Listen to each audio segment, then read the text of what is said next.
ಅದೆಷ್ಟರ ಸಿಕ್ತಿರ್ಬೇಕು ಪಾಪ ಭಗವಂತ ನನ್ನ ಮ್ಯಾಲ. ಇನ್ನು ಮ್ಯಾಲದ ದಯಾ ತೋರಿ ಕೆರೆ ನೀರು ಬರುವಂಗೆ ಮಾಡ್ತದೆ. ನಮ್ಮೂರಿನ ಜನರಿಗೆ ಬಂದಿರುವ ನೀರಿನ ದಾಹ ತೀರಿಸ ಭಗವಂತ, ದಾಹ ತೀರಿಸ.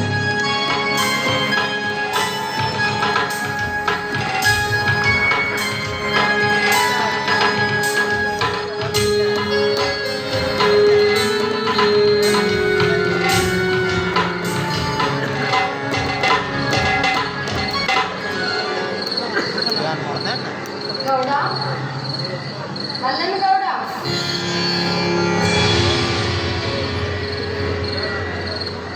ಯಾರು ಯಾರು ಕೂಗೋದು? ನಿನಗೆ ಬೇಕಾದ ನಾನೇ ಇರುವೆ ಗೌಡ. ಅದಂದ್ರೆ ನನಗೆ ಹೆಂಗ ಗೊತ್ತಾಗಬೇಕು? ಮಳಿಗೆ ಎದುರಿಗೆ ಬರೆಯಲ್ಲ. ಎದುರಿಗಿದ್ರು ನಿನ್ನ ಕಣ್ಣು ಬಂದಾಗ ಗೌಡ ನಾ ಹೇಗೆ ಕಾಣುವೆ ನೋಡು, ನಾನು ಇಲ್ಲೇ ಇರುವೆ.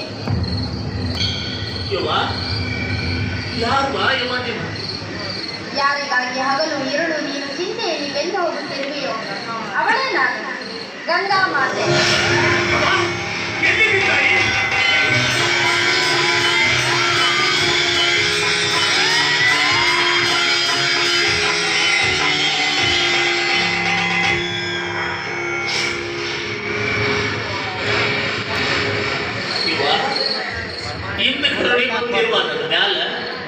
ಯಾರು ಕರುಣೆ ಪಟ್ರೇನೂ ಬಿಟ್ರೆ ಹಣೆ ಬರದಲ್ಲಿ ಬರೆದಿರೋದೇ ಆಗಬೇಕಲ್ಲ.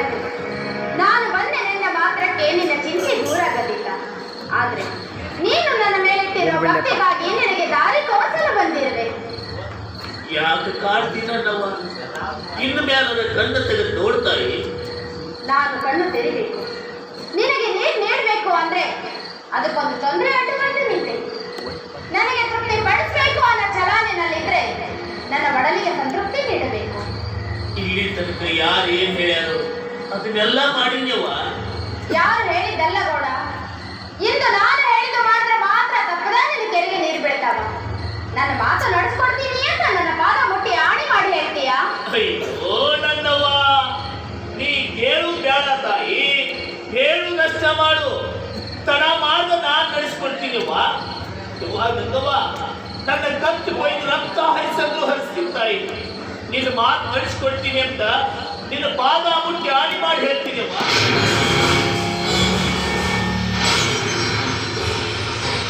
ಹಾಗಾದ್ರೆ ನಿನ್ನ ವಂಶದ ಕುಡಿ ಬೆಳಗುತ್ತಿರುವ ಗರ್ಭಿಣಿಯಾದ ನಿನ್ನ ಕಿರಿಸೊಸೆ ಗೌರಿ ನನ್ನ ಬಲಿ ಕೊಡಬೇಕು.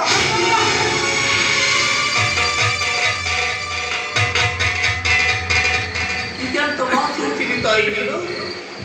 ಇದು ನಿಯಮವೇ ಆಗಿದೆ ಗೌಡ. ಇದು ನಿನ್ನ ಮಾತು ಅಲ್ಲ, ನಾನು ಹುಟ್ಟಿಸ್ಕೊಂಡು ಹೇಳೋದು ಅಲ್ಲ. ನೆನಪಲ್ಲಿ ಕೆರೆಗೆ ನೀರು ಬರ್ಬೇಕಾದ್ರ ಗೌರಿ ನನ್ನನ್ನು ಬಲಿ ಕೊಡ್ತೀನಿ ಅಂತ ನನ್ನ ಪಾದ ಮುಟ್ಟಿ ಆಣಿ ಮಾಡಿ ಹೇಳಿ. ಒಂದ್ ವೇಳೆ ನೀ ಕೊಡ್ತಿದ್ರು ನಾನು ತಗೊಂಡ ತೀರ್ತೀನಿ. ಯಾಕಂದ್ರೆ ಅವಳ ಹಣೆಯಲ್ಲಿ ಬರೆದಿರುವುದೇ ಹಾಗೆ. ಅದನ್ನ ಯಾರ ಕೈಯಿಂದಲೂ ತಪ್ಪಿಸಲು ಸಾಧ್ಯವಿಲ್ಲ. ನೆನಪಲ್ಲಿ ನಾನಿನ ಬರ್ತೀನಿ.